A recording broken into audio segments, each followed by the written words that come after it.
उस रात हिमालय सो रहा था, पर नियति जाग रही थी। पहाड़ों की खूबसूरती को मानो किसी की नजर लग गई थी। 20 अक्टूबर 1991 की वो काली भोर, जब भूकंप से उत्तरकाशी की धरती कांपी, तो केवल मकान नहीं गिरे, हजारों परिवारों की उम्मीदें भी मलबे में तब्दील हो गई। पर्वत के सन्नाटे में एक चीख दबी थी भारी, अपनों को खोकर रो रही थी उत्तरकाशी सारी। लाखों लोग बेघर हो चुके थे, न खाने के लिए रोटी थी, न पहनने के लिए कपड़ा। ऐसे में कुछ हाथ बढ़े मलहम लेकर, जिनका संकल्प गहरा था। भूकंप आए अभी महज चंद घंटे ही हुए थे, चारों तरफ धूल का गुबार और अपनों को ढूंढते लोगों का क्रंदन दिखाई दे रहा था। अचानक सड़कों पर खाकी हाफ पैंट और सफेद कमीज वाले कुछ युवक दिखाई देने लगे। ये राष्ट्रीय स्वयंसेवक संघ के स्वयंसेवक थे, जो बिना किसी के बुलाए अपनी जान हथेली पर रखकर मलबे की ओर दौड़ पड़े थे। हरिद्वार में चल रहे संघ शिक्षा वर्ग को अधूरा छोड़कर एक ट्रक सहायता सामग्री लेकर चले तत्कालीन प्रांत कार्यवाह प्रोफेसर नित्यानंद जी कुछ स्वयंसेवकों के साथ 21 अक्टूबर को उत्तरकाशी पहुंच चुके थे। कड़ाके की ठंड ने उत्तरकाशी और टिहरी के लोगों की दुर्दशा को कई गुना बढ़ा दिया था।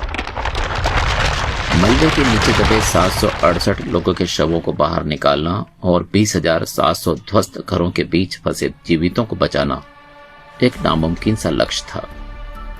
नित्यानंद जी की अध्यक्षता में उत्तराखंड भूकंप पीड़ित सहायता समिति का गठन हुआ, जिसने मनेरी को आधार बनाकर देखते ही देखते 20 सहायता केंद्र खोल दिए।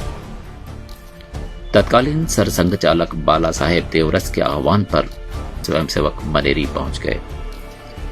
यह स्वयंसेवकों का जज्बा ही था कि जहां दुर्गम पहाड़ियों और घने जंगलों के कारण सरकारी मदद नहीं पहुंच पा रही थी, वहां ये युवा पीठ पर राशन और दवाइयां लाद कर पैदल ही पहुंच गए।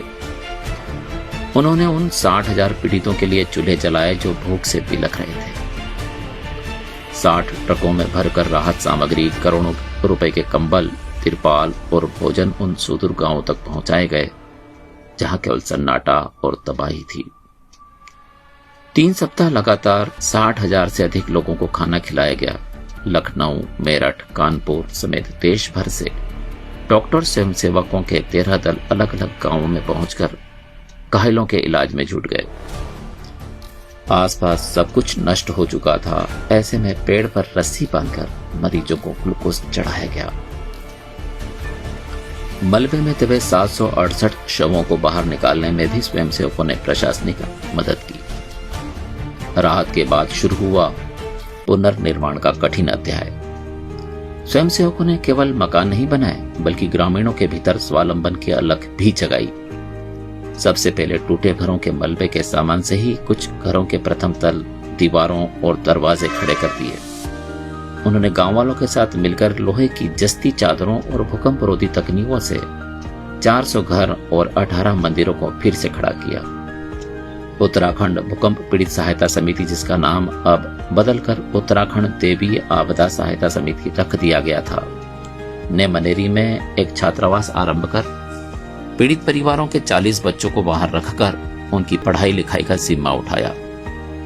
केंद्रीय विद्यालय में प्रोफेसर जनार्दन ध्यानी हो या फिर पीडब्ल्यूडी में जूनियर इंजीनियर राकेश, मनेरी छात्रावास में पढ़ने वाले इनमें से अधिकांश विद्यार्थी त्रासदी के जख्मों को भुलाकर आज अपने जीवन में सफलता के मुकाम पर खड़े हैं। मनेरी सेवाश्रम में टाइपिंग, सिलाई, कढ़ाई, कैनवास के ठेले बनाना, सेव टमाटर की चटनी, पुरांस के फल का रस इत्यादि बनाने के प्रशिक्षण दिए गए, ताकि इन परिवारों की महिलाएं आत्मनिर्भर हो सके।